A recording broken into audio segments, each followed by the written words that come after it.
ঘটনাটার কথা মনে পড়লে এখনো শিউরে ওঠে চন্দনের সর্বাঙ্গ। ঠিক 1 বছর আগের আজকের দিনটা। সেদিনও সে যাচ্ছিল পার্ক স্ট্রিট পিসির বাড়ি, ঠিক আজকের মতো। তারপর সেই ভয়ঙ্কর অ্যাক্সিডেন্ট।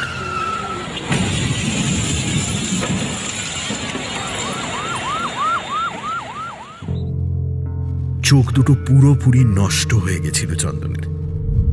ভাগ্যে সময় মতো একজন ডোনার পাওয়া যায়। ওই বাস অ্যাক্সিডেন্টেই মৃত এক ব্যক্তির চোখ তার পরিবার স্বেচ্ছায় দান করেছিল।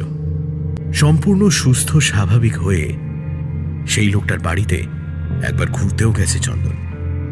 বাড়ির দেওয়ালে টাঙানো লোকটির ছবি দেখে চন্দন চিনতে পেরেছিল লোকটিকে। অ্যাক্সিডেন্টের সময় ঠিক তার পাশের সিটেই বসেছিল লোকটা। 1 বছর পর আজ আবার সে শিয়ালদা পার্ক স্ট্রিটের বাসে চেপেছে। নীলরতন ক্রস করার পর একটা আধবুড়ো লোক বাসের বুকে লাঠি ঠকঠক করতে করতে এসে বসল চন্দনের পাশে। চন্দন প্রথমে লোকটিকে খেয়াল করেনি।